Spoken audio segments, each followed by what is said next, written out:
Chosen ones, a standard becomes a shelter the day it learns to build itself into structures that do not depend on your charisma to stand. Charisma can gather a crowd, structure can keep a promise. The assignment in this chapter is translation, turning radiance into rhythms, magnetism into methods, voltage into vessels that will hold when the weather changes. This is how beauty stops being an event and becomes an ecosystem. Begin with liturgy, the ordinary sequence that converts values into gravity. Design mornings that aim your energy before the day drafts it, words that align your mouth with what you want to be true, stretches that remind your body it is an ally, readings that return your eyes to accuracy. Install a midday checkpoint that escorts you back from performance. A glass of water, a lap around the block, a single minute of measured breath. End with an evening inventory that honors breakthroughs small enough to be missed and repairs failures small enough to fester. Liturgy is not romance, it is reliability. Reliability is a language weary people trust. Next, write it down. Standards travel on paper better than they do on personality.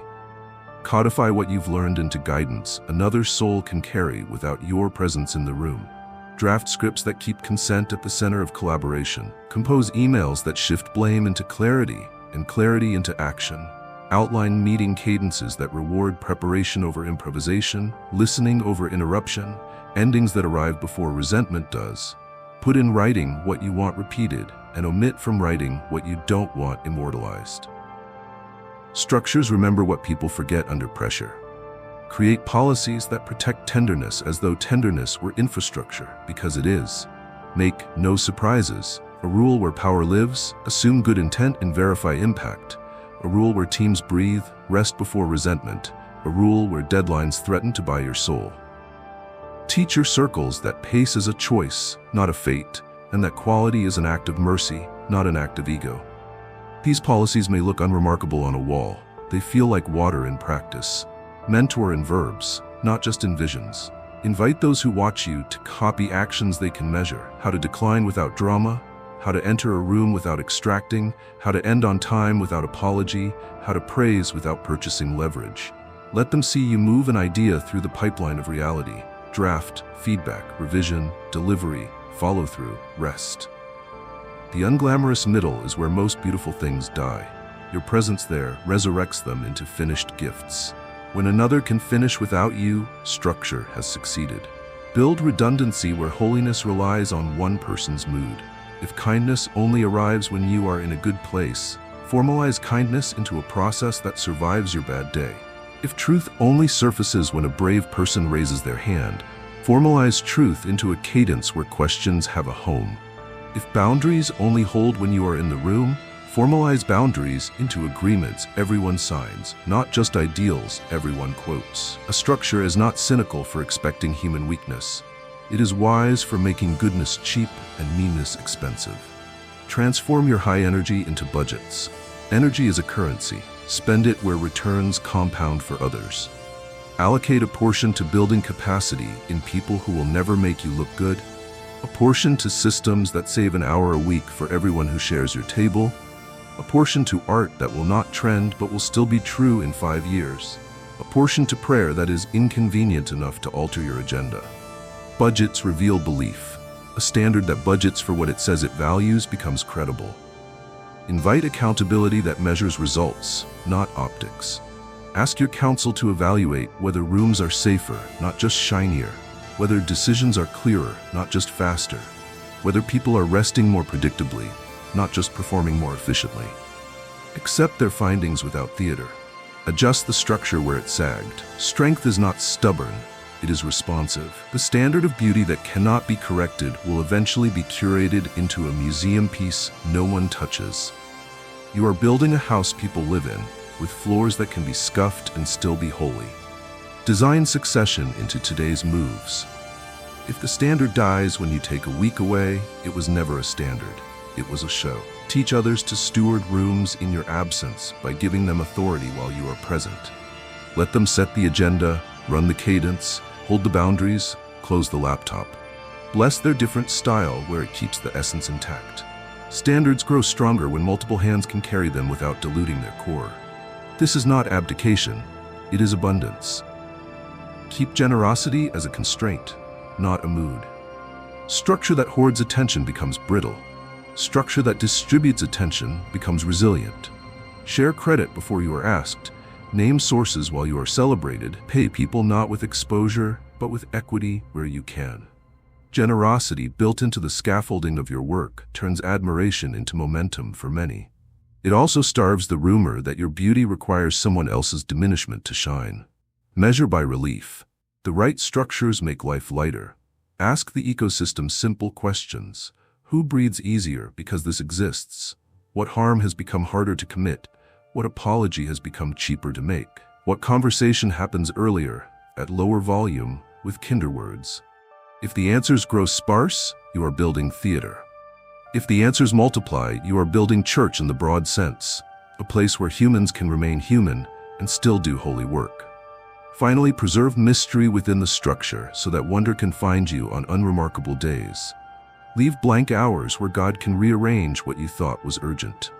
Leave unscripted margins at the ends of meetings so laughter has a chance to arrive.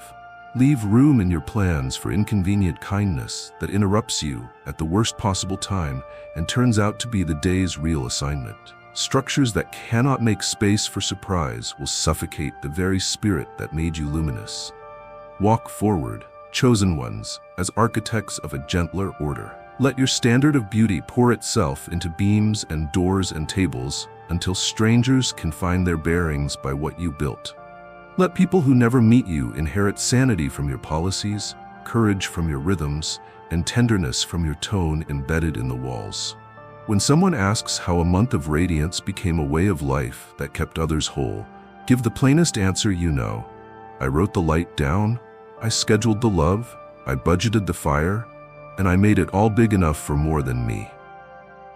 Chosen one, this is the stretch of road where visibility stops being an event and becomes an environment. You are not arriving at attention, you are waking inside it.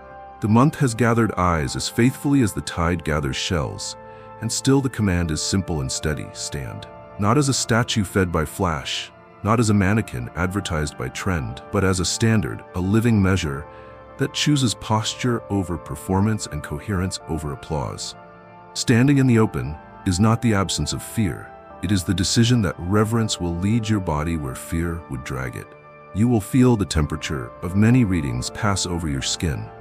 Admiration will try to crown you with urgency, as if love were proved by speed.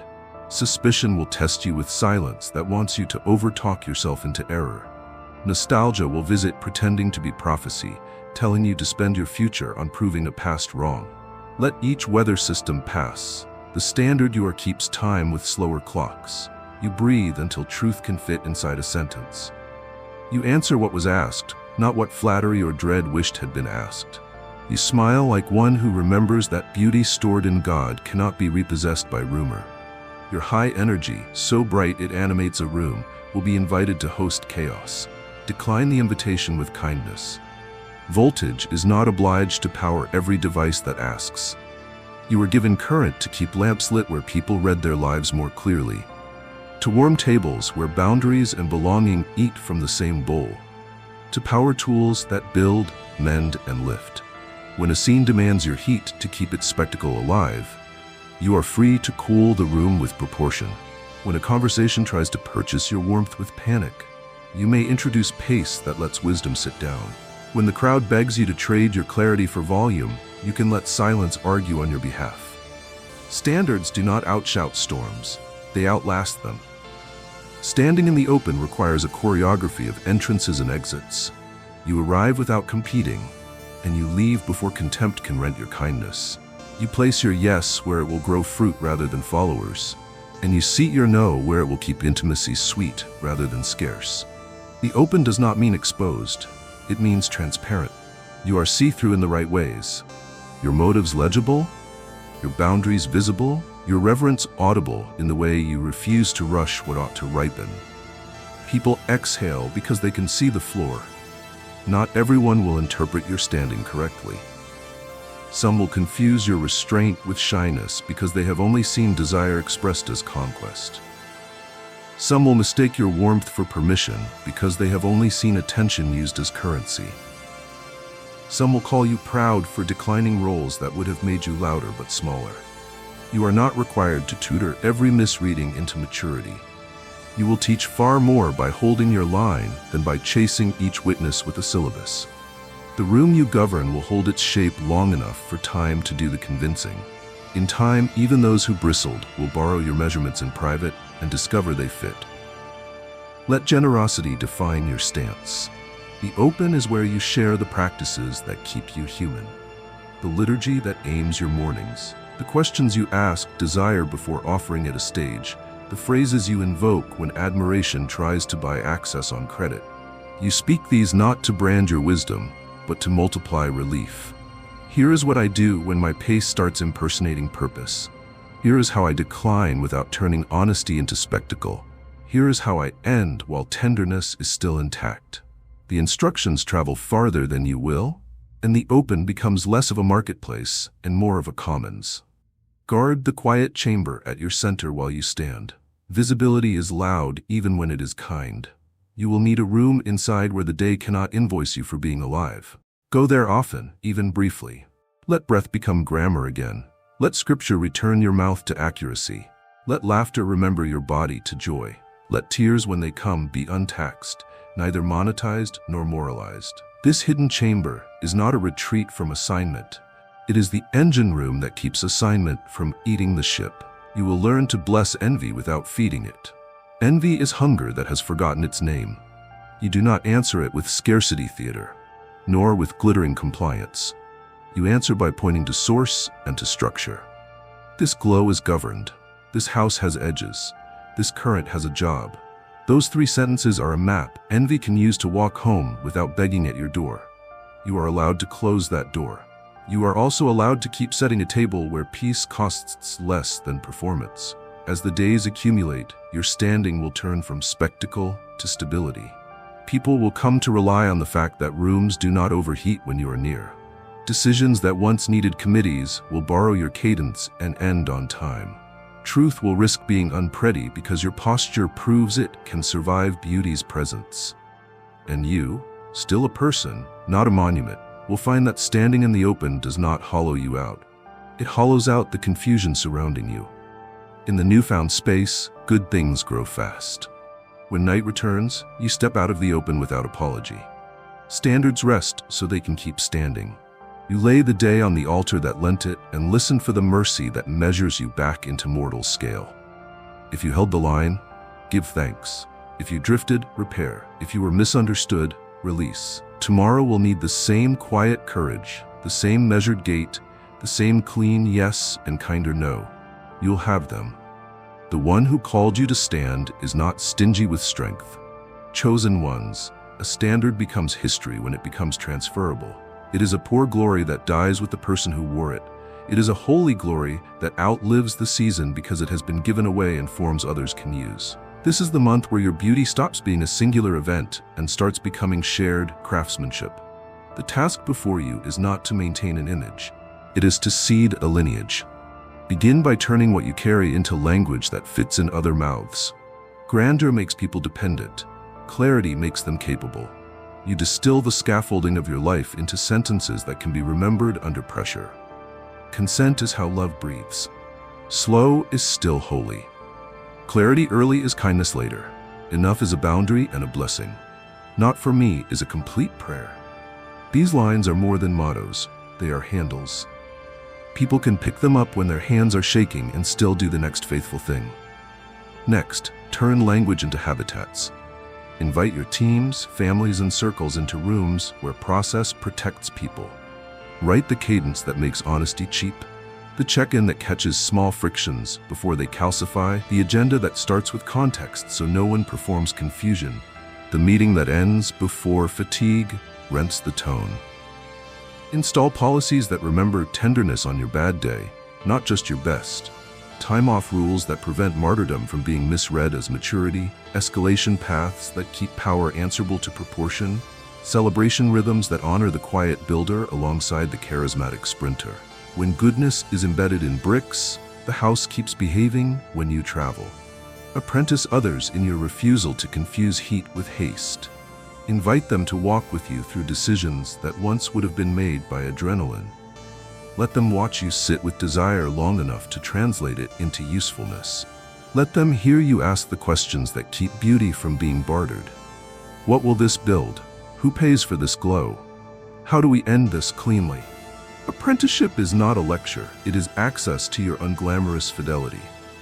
When they see the unshowy spine of your standard, they stop mistaking radiance for magic and start practicing the craft that makes radiance safe. Transferring the standard means celebrating imitation more than invention. When someone repeats your practice of ending while kindness still has breath, you throw a party. When a younger leader says no without converting honesty into drama, you bless them publicly. When a friend schedules rest as policy and refuses to apologize for it, you brag on their calendar like it just graduated. You are not threatened by echoes. Echoes mean the canyon is learning the song. Innovation is lovely. Replication is legacy. Your high energy participates in the transfer by funding patience. Teaching is slow thunder. It moves a line at a time. One more person who doesn't treat attention as currency. One more team that refuses to make urgency the main character. One more family that tells the truth without turning the table into a trial. You will be tempted to measure your month by the dramatic conversions. Resist. True standards spread by quiet repetition. You will know the transfer is working when your phrases come back to you in mouths that never met yours. Guard against making yourself indispensable. Indispensability flatters and then exhausts. It also arrests succession. Build redundancies where your presence used to be the only glue. If conversations are braver because you're in the room, teach the questions that make them brave without you. If people rest only when you insist, codify Sabbath so it survives the next leader's insecurity. If boundaries hold only when you police them, write agreements that hold themselves. A transferred standard is one that no longer depends on the charisma that birthed it. Teach your students to outgrow you. This is not humility theater. It is a commitment to the future. Hand them situations you never handled as cleanly and ask what they would do. Hand them the parts of your story you have not yet perfected and ask for their counsel. Borrow their improvements in public. The moment they see you learn from them, shame loses its purchasing power in your culture. Learning becomes law, and law becomes liberty. You are not shrinking by letting them stretch. You are lengthening the table where many will eat. Let correction be part of the inheritance. A standard that cannot repent cannot reproduce. Write repair into the script you teach. Here's how to apologize without a monologue.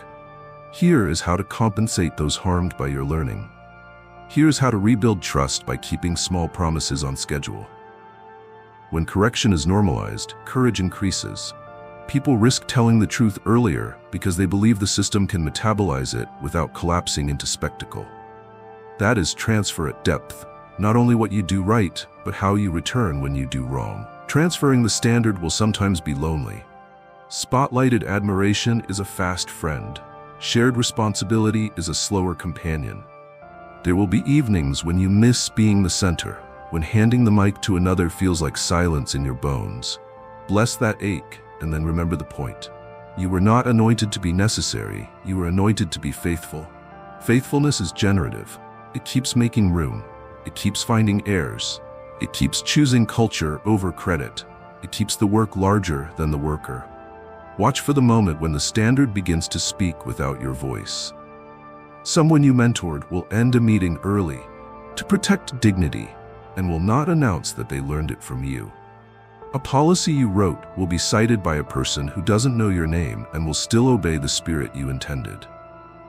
A young artist will dress their body like a person and not a product, because language you once whispered has become their mother tongue. Smile at these quiet confirmations. They are proof that the assignment outgrew your month and has entered its own maturity. And then, as all faithful builders do, step back a half pace. Not out of the story, just out of the center. Let the structure carry more of its own weight. Let other hands learn the feel of the plumb line. Let your beauty keep measuring, but let your measurements keep multiplying. If anyone asks why the rooms you touched continue to hold even on days when you are elsewhere, tell them the plain truth that sets both of you free. I turned my glow into grammar, my desire into discipline, my presence into policy, and I gave it away until it didn't need me to shine. Chosen one, there comes a moment in every bright season when the light stops asking who you are and begins to ask what you're made of. Crowds can recognize radiance, only time can verify substance. This is the hour of the quiet crown, the authority that settles on your head, not because voices cheered, but because your life kept choosing weight over shine. A crown like this is nearly invisible to those who prize spectacle. It looks like endings that arrive before resentment does, like conversations that tell the truth without bruising the future, like beauty that refuses to cash itself in for a faster victory. The quiet crown cannot be rented with charm or inherited by rumor. It is forged at the seam where your high energy meets your holy restraint and both bow to purpose. You will feel how different this crown sits from the wreaths of applause. Applause expands you in the moment and leaves you searching for a refill. Authority contracts you into focus and leaves you steadier. With it, you do not need to amplify your steps to be heard. Your cadence speaks. You do not need to advertise boundaries. Your presence makes them legible. You do not need to audition compassion. Your decisions carry the memory of 100 tiny mercies that taught you how to bless without bargaining. The rooms you inhabit sense the shift. Meetings arrive on time not because you threatened them, but because your standard has become a shared rhythm. Voices that once performed begin to converse. Truth stops competing with spectacle and takes its seat as if it always belonged there. The crown will test your appetite for being necessary. Being necessary is delicious in the short term. It is ruinous in the long. If the culture you lead depends on your mood to be kind and on your charisma to be honest, you are building a performance, not a place. The quiet crown asks you to love redundancy. Teach others how to keep the atmosphere gentle when you are tired. Install practices that default to dignity, even when no one feels poetic. Put language in the mouths of people who do not know your story and watch it carry the same mercy anyway. Every time you become less central and goodness remains, the crown seats itself deeper. Every time peace holds without your hand on the thermostat, you learn that the point of being a standard is to make measuring easy for others, not to be measured forever. This crown will draw misreading like a lantern draws moths. Some will decide you are aloof because you would not trade consistency for a thrill. Some will decide you are soft because you would not convert pain into theater. Some will decide you are severe because you moved slowly where urgency was trying to buy a shortcut. Hold them with gentleness and let reality do the teaching. Reality is patient, it does not argue. A year from now, the projects finished under your pace will still be standing. A year from now, the hearts you refuse to turn into content will still be able to trust their own mouths. A year from now, the standard you carried will have outlived the month's headline. And even those who critiqued your gait will be borrowing your map to make their next decision. Your high sexual energy, still coursing like good weather under your skin, becomes less of a stage note and more of a power source in this chapter. It keeps compassion warm when exhaustion would prefer control. It funds the creative leaps that policy alone cannot generate. It lengthens your patience so you can sit with complexity until it sorts itself into clarity. You will discover that what people called allure was in fact availability. To God's timing, to reality's pace, to another person's dignity. That availability remains mesmerizing because it is rare, not because it is loud. Those who expected seduction find stewardship. Those who came to bargain with your glow find themselves invited to build something with it instead. Some will leave. Bless their leaving. Others will stay and learn the pleasure of making rather than consuming. Bless their staying. Learn the grammar of refusal that keeps this crown clean. The sentence that saves you is small and sovereign. Not for me. Not because the thing is evil, but because it would make you smaller than the assignment demands. Not because you are afraid, but because courage sometimes closes doors more reverently than it opens them. You will use this sentence on invitations that want your image, but not your integrity. On relationships that want your capacity, but not your boundaries. On opportunities that want your speed, but not your soul. Each "not for me" is an act of worship. It tells God that you remember who set the standard and why. There will be days when you miss the delicious rush of being the exception, when rules bent for you and rooms tilted to your mood. The quiet crown cures this addiction with a slower sweetness. Watch a young colleague use your language to keep a meeting gentle and realize they have never seen you raise your voice. Watch a family member hold a boundary you taught them and notice that affection did not shrink. Watch a stranger repeat a sentence you coined in a context you never imagined and see it land like relief. This is what power looks like once it grows up. It stops needing to be noticed to be effective. To keep the crown from hardening into control, practice the sacrament of interruption. Let children rearrange your schedule. Let elders slow your sentences. Let nature ignore your deadlines and insist you touch sunlight. Let Scripture interrupt a clever plan with a simple obedience. Let a friend's honest question redirect your next hour. These interruptions are not threats to your authority. They are reminders that the crown serves a kingdom larger than your calendar. The standard of beauty is safest when it keeps answering to a source outside the self. At night, take the crown off. Name where it pressed a bruise against your hurry and where it eased a muscle that performance had strained. Tell God the truth about where you enjoyed being indispensable and ask for the courage to keep building so you won't be. Thank Him for the unphotographed victories, the apology that arrived before shame did, the temptation that lost its angle because you were not hungry, the policy that protected someone you will never meet. Sleep like a steward, not a statue. Statues crack. Stewards rise and resume. Chosen ones, if anyone asks how a person can be the standard of beauty without becoming a monument to themselves, answer with this chapter's lesson. Wear the crown where it helps others stand taller, and put it down wherever it begins to make you taller than the truth. The crown will remember your hands. It will wait for morning. Chosen one, a month can make a memory. Only culture makes a future. What began as an anointing on your face and a current in your bones is ready to become a way of life larger than your biography.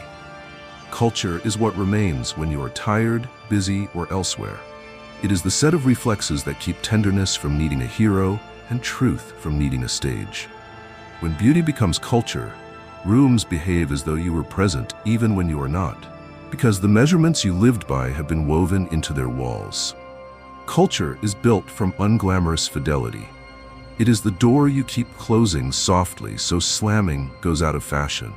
It is the email you keep writing with specificity, so blame no longer masquerades as accountability. It is the 2-minute pause you keep adding before decisions so adrenaline loses the gavel. It is the habit of finishing earlier than expected so rest stops arriving as rescue and starts arriving as rhythm. These small consistencies are not the backdrop to your destiny, they are the scaffolding of it. People begin to predict mercy and plan around it. They begin to expect clarity and budget for it. They begin to assume consent and make their plans kinder because of the assumption. That is culture breathing. Your high energy becomes the city's grid here. It is no longer the show, it is the power that lets others turn on their lights. You will feel it most clearly when you choose to fund someone else's faithfulness with your surplus. Lending your attention to the unflashy person whose work keeps the floor safe, giving your platform to a voice that will outlast your algorithm, endowing a practice, a meeting cadence, a policy, a ritual of rest, so thoroughly that it survives leadership changes without becoming optional. The thrill is different now. It tastes like relief in rooms you did not enter, and like courage in mouths you did not coach. Turning beauty into culture requires a theology of ordinary days. The month's brightness will dim, not as punishment but as graduation. You must believe that God is as delighted in the Tuesday where you kept a promise no one saw as He was in the Saturday when 1,000 eyes named you luminous. If you do not believe this, you will chase the next stage that promises to resurrect your glow and sacrifice the very ecosystem your glow was sent to plant. Refuse to make a shrine of the extraordinary. Make a table of the everyday. Sit at it often. Invite others to learn the meal that keeps the house alive. Culture matures when you train successors to surpass you, not to imitate your style, but to embody your substance. Ask the ones you mentor to build a wall you never thought to build and agree to live behind it. Ask them to edit your language and adopt the edit in public. Ask them to set a pace that honors their season and resist the impulse to drag them into yours. When their standard corrects yours, rejoice out loud. The applause you lose in that moment returns as trust in 1,000 others. Culture thickens when pride thins. You will need to retire certain permissions that success tried to grant you. The permission to be late because your presence is valued. The permission to be vague because your vibe carries rooms. The permission to be cruel in a hurry because outcomes need speed. The permission to spend people as if they were endlessly renewable. Take each permission to the altar and exchange it for a better authority. To be early where it matters, to be precise where trust is fragile, to be gentle where fear negotiates, to be generous where scarcity once taught you to clutch. These trades do not dim your beauty. They deepen it until even your absence carries weight.